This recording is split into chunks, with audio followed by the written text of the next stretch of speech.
법은 우리의 사회를 지탱하는 기둥과 같고 누구에게나 공정하게 적용되어야 합니다. 하지만 오히려 비키니시티에서는 이해하기 힘든 비정상적 시스템이 사회를 지탱하는 듯하며 그 수준은 감히 심각하다고 할 수 있는데요. 따라서 오늘의 주제는 비정상이 만연한 비키니시티가 되겠습니다. 첫 번째, 막장 진행. 시즌7 최후의 수호자 스폰지밥 편 셸리 초고속도로 건설과 관련하여 찬반 투표를 담당하던 비키니시티 시장의 충격적인 대사를 먼저 들어봅시다. 혹시 반대하시는 분들은 조용히 하시고요. 고속도로 좋아요. 저 고속도로라서 더 좋아요. 난 찬성이란 말이 좋아요. 도시를 대표한다는 자가 반대 의견을 내는 시민은 침묵시켜버리는 아주 막대먹은 짓을 저지르는 셈입니다. 물론 투표 당시 비키니시티 시민들의 무지함으로 인해 고속도로 건설 프로젝트가 바로 통과된 것도 문제이긴 했었죠. 다음은 시즌 후 여기는 스폰지리아 에피소드입니다. 가게를 스폰지밥 컨셉으로 바꿨더니 큰 인기를 얻게 된 집게리아. 이때 집게 사장은 썩어서 노랗게 변한 게살버거 패티를 요리재료로 사용하도록 지시하고 손님들에게 팔아 집단 식중독 사태가 발생한 적이 있었습니다. 이에 대해 시민들이 집게에게 집단 소송을 제기했는데요. 집게의 행동은 명백한 범죄 행위이며 판사가 유죄 판결을 내리려는 그 순간 집게는 판사가 스폰지밥 광팬이라는 점을 알아채고 다음과 같이 아가리를 텁니다. 판사님께서 갖고 계신 거 스폰지밥 의사복 맞습니까? 네, 맞아요. 제일 좋아하는 겁니다. 내가 스폰지밥의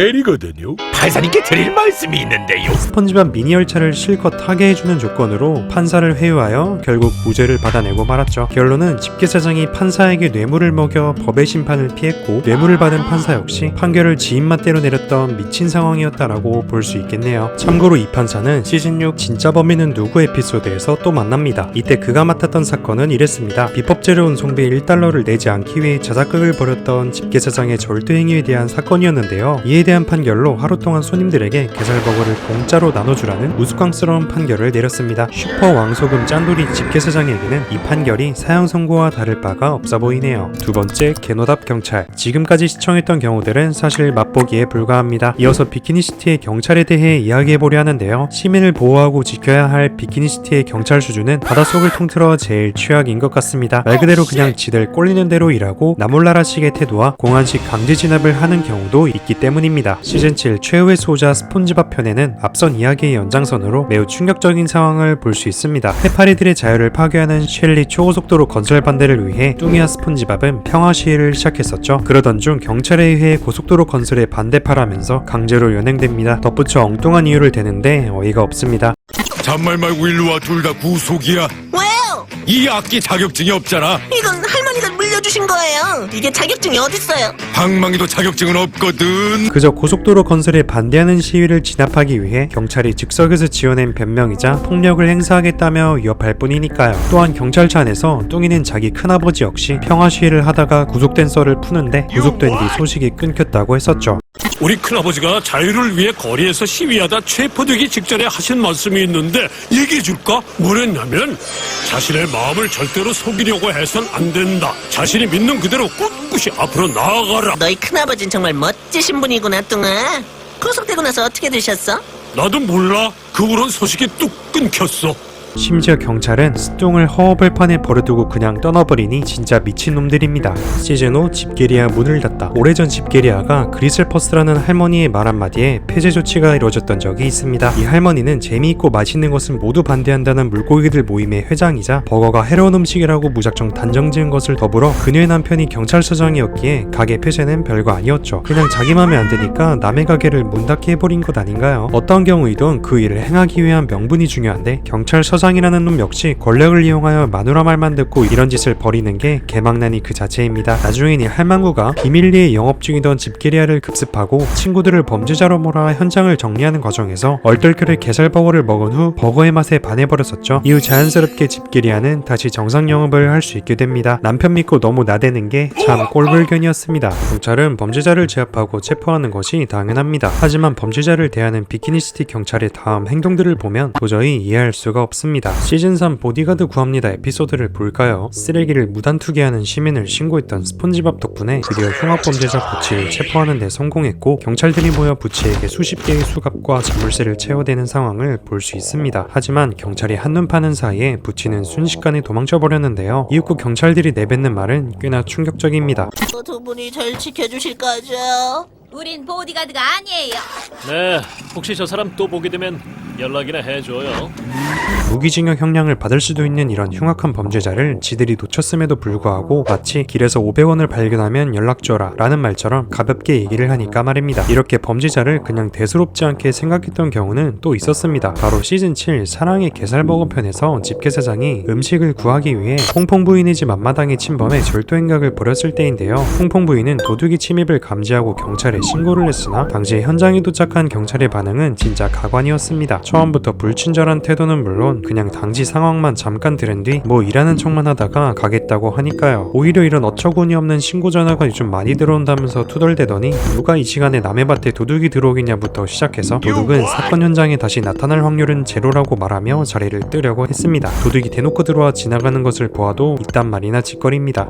괜히 시간 낭비 말고 자네가 말한 24시간 쇼핑몰이나 구경 가는 거 어때? 근무 시간인데 시간 낭비하지 말고 쇼핑몰이나 가져가 한 건 선을 한참 넘은 월급 루팡이네요. 한편 독극물에 중독되어 머리가 어떻게 된 건지 시즌이 퐁퐁 부인의 악몽편에서는 경찰들이 범죄자를 때려잡는 줄 알았더만 주차 미터기를 열심히 후드로 패는 멍청한 짓을 하고 있었고요. 시즌7 쓰레기 대소동 에피소드에서는 유독 이날 어느 경찰관의 기분이 안 좋았는지 하루 종일 징징이만 따라다니면서 무자비하게 사회봉사 명령 딱지를 끊어대기도 했습니다. 오히려 징징이 잘못도 아닌 일들이었고 그냥 억까 그 자체였죠. 걷다가 밟은 껌을 떼어내서 바닥에 던졌는데 이걸로 사회봉사 명령을 내렸던 것을 시작으로 총 8가지 경우에 대해 징징이에게 제재를 가하기도 했었죠. 이 정도면 단속 기준도 경찰이 그냥 즉석에서 만드는 수준 같지 않나요? 다음으로 시즌이 못생김 더하기 입냄새 스폰지밥 편 급성 외모 정병이 생겨버린 스폰지밥은 대뜸 운전자 앞에 뛰어들어 내가 진짜 못생겼냐며 묻는 짓을 자행합니다. 그러나 입냄새 때문에 운전을 제대로 하지 못하게 되고 결국 보트가 폭발해버렸는데요. 이때 폭발 직후 갑자기 경찰이 다가와 뼈대만 남은 보트에 교통위반 딱지를 붙이고 떠납니다. 시민이 사망했을 수도 있는 사건인데 미소를 지으며 딱지만 붙이고 떠나는 경찰. 눈을 감고 있어서 그런가 뵈는 게 없어 막 나가네요.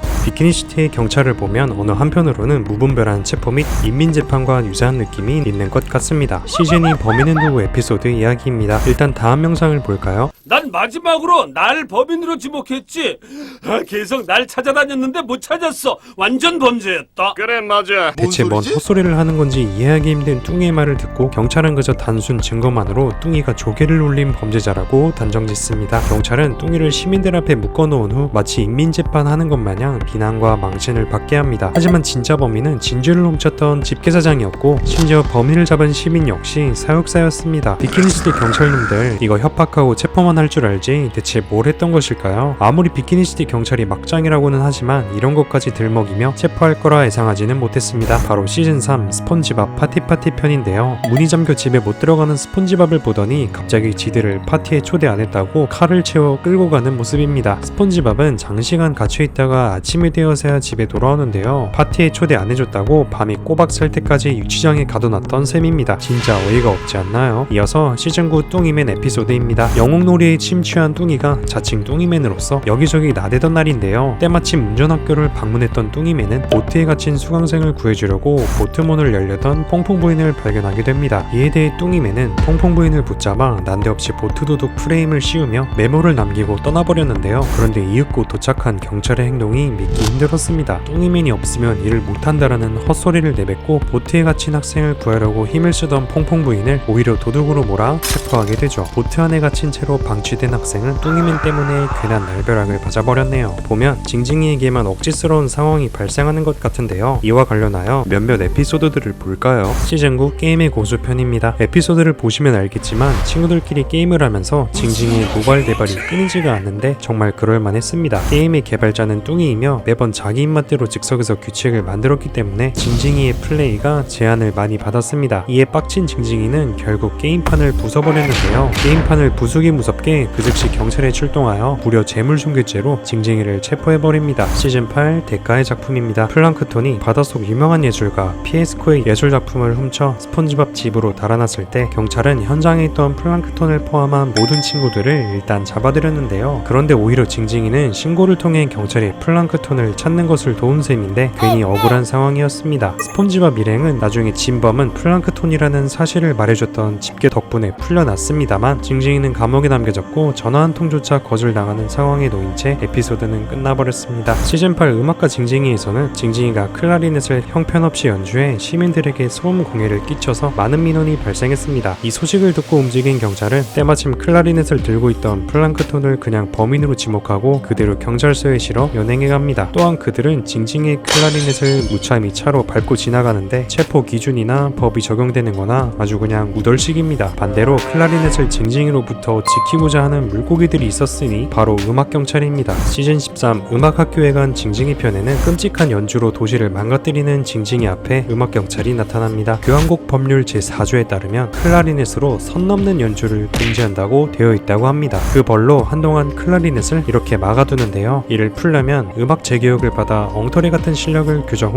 관련 확인서를 제출해야 한다고 하죠. 음악경찰이라 하니 조금은 이상하지만 그래도 클라리넷을 일부러 부숴버리는 경찰보다는 많이 체계가 갖춰진 듯 합니다. 그럼에도 불구하고 이번에도 징징이의 클라리넷은 가로가 되는 것을 피할 수 없었다네요. 세 번째, 명백한 부정행위. 비키니시티에 집게리아 경기장이 세워졌던 날입니다. 욕심 많은 집게와 그의 동료가 아주 양심 없는 짓을 했던 날이기도 한데요. 그 이유는 더 많은 이득을 챙기기 위해 경기장 내부에 구축된 하수시설 공사비를 일부러 깎았기 때문입니다. 말 그대로 부실공사인 셈이죠. 그 내부를 들여다보면 더욱 충격입니다. 설계도에 나온 것보다 더 작은 하수관이 사용됐고 심지어 파이프는 골판지로 만들어진 사실이 드러났으니 말이죠. 게다가 이런 말까지 하는데 싸게 지으면 돈이 엄청나게 남는다고.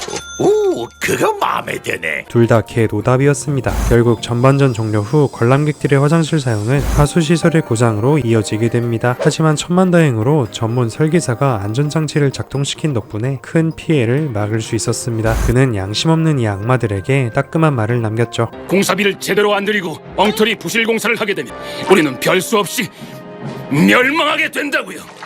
헛소리 정말 잘하네. 앞서 싸구려 재료를 사용해 공사비를 깎아내린 케이스였다면 음식으로 거하게 사기극을 벌이는 케이스입니다. 게살버거를 간편히 냉동식품으로 즐겨 먹는다는 아이디어를 토대로 냉동 게살버거 신제품 출시를 위해 사업가와 협업하여 더욱더 많은 돈을 벌기 시작한 집게사장. 그러나 욕심은 끝이 없는 법이죠. 정성과 사랑이 담겼던 원래 조리법을 무시한 채 기계를 이용한 자동화 시스템으로 찍어내는 것은 물론이고요. 버거에 모래를 집어넣어 만들어내는 방식을 채택하여 말 그대로 쓰레기 버거를 생산하고 있었던 것입니다. 버거를 먹은 후 부작용이 있는 것은 당연했고 내부에서는 이 부작용을 알아챈 테스터를 어디론가로 끌고 가버리는 상황까지 목격할 수 있었습니다. 이렇게 자동화 체계 도입 및 재료비를 아낀 결과 막대한 매출을 올렸던 집게는 현재 환율 기준 무려 1,445억 원 가치의 천문학적인 숫자의 수표를 받게 됩니다. 그러나 이 끔찍한 제품은 냉동 게살버거 매출 실적 축하의 자리에서 재료가 모래로 이루어졌다는 뚱이의 폭로를 통해 영원히 사라지게 되었죠. 이 정도 돈이면 양심이 안 넘어갈 사람이 있겠느냐만 집게와 이 간사한 사업가는 양심을 팔아먹은 사기꾼이라는 것은 변함이 없습니다. 이번에는 집게리아 바로 앞에 서커스 공연장이 세워져 손님들을 전부 빼앗겼던 날입니다. 당시 서커스 단장 머드크랩은 다른 것도 아니고 집게사장 소유의 땅에서 대규모 서커스를 차려버렸는데요. 알고 보니 비키니시티의 시장이 자신의 사촌형이라서 서커스를 어디서든 해도 된다는 허가를 내주었다고 합니다. 아무리 돈 많은 집게여도 이건 이기지 못하는 게 맞겠죠. 오늘 이렇게 비정상이 만연한 비키니시티에 대해 정리해보았는데요. 영상에 나오지 않은 것이 있다면 댓글에 공유해주시면 좋을 것 같습니다. 2026년 모두 새해 복 많이 받으시길 기원드리며 영상을 마치겠습니다. 시청해주셔서 감사하고 저는 새로운 영상으로 다시 돌아오도록 할게요.